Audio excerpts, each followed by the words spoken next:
Oke, langsung saja kita saksikan kembali. Inilah dia, Mendongeng semester 2 Prodi Pendidikan Bahasa dan Sastra Aceh. Selamat menyaksikan. Saya ingin membawakan sebuah dongeng yang berjudul Atu Belah, Atu Panambung, cerita dari Ganggo Aceh Darussalam. Nah, baju cerita tentang batu belah. Batu belah adalah sebuah batu yang ayu yang dikenal dengan batu sakti atau batu keramat yang dipercaya oleh urung penduduk Inan. Bahwasanya nasabah kisah tentang sebuah keluarga yang kasih, keluarga yang harmonis, sepasang suami istri yang dikaruniai dengan dua roh anak Bufon dan si Minah, dan anak kedua Nasi Salahuddin yang mantan bayi. Tentang dalam kehidupan keluarganya, seberat pun si ayah si uro-uro bijak ule untuk yang berburu binatang, menyahana perempuan sapu ayah gedok Darut untuk pertama dalam sebuah cinta, Unaji untuk berbaju si uro-uro dengan keluarga. Singkat cerita, bakunurnya bekele ayah.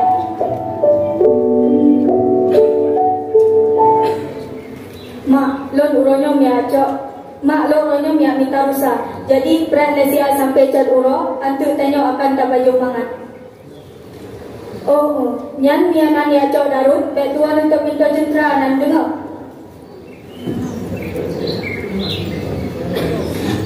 Gat ayah, belut ya abah? Kalau lupa ayah uli, mak di rumah sebra senang karena tinggal ke kesiminan si gagai baju mangat. Wate kacau uro, jalan minah bak mak. Mak, lo kadu. Nek minah beberapa le ayah, anti cat uro, tanya buku si rusa. Anti cat, tanya kita baju mangat. Yang mak, yang mana? Lo yang mau ada si atur mak apa? Kan, beluhun ba? Beluhun ya. Hotel dah semput uro, wate kejak jujur, jalan minah bak mak. Hai mak, lung sebra kadu. Nek minah, unak berkali ayah kan cak uro uo. Nyok kasupun, minah si atur pasti kamu ayah. Mak, tapi mak, ini ada yang tanggung-tanggung darum masa dua balik adik keingo. Mina, belum cak darun. Ini adik keingo. Kalah jak Mina buat cendera. Menanjak Mina ya cak darun, watai cila orang cendera. Tiba-tiba, darun kami gada.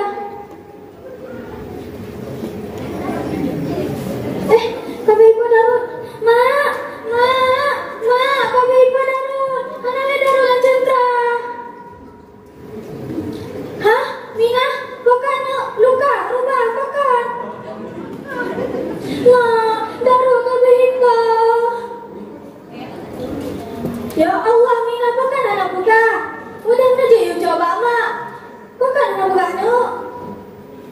Mak, luka dulu tak, no. Bongkah. Depan lipat 60 tok. Baca aku mentambah. Mak. Di ayah, urok kamu kakak gede. Bersama urusan anak lupa. Gua lah rumah. Mak. Uwan ayah. Kan uwa ayah. Mak. Uronyo anak lupa sampu. Takut si ada yang dalam cendera. Duh hanya kamu tatat.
Tanyo adalah yang phone.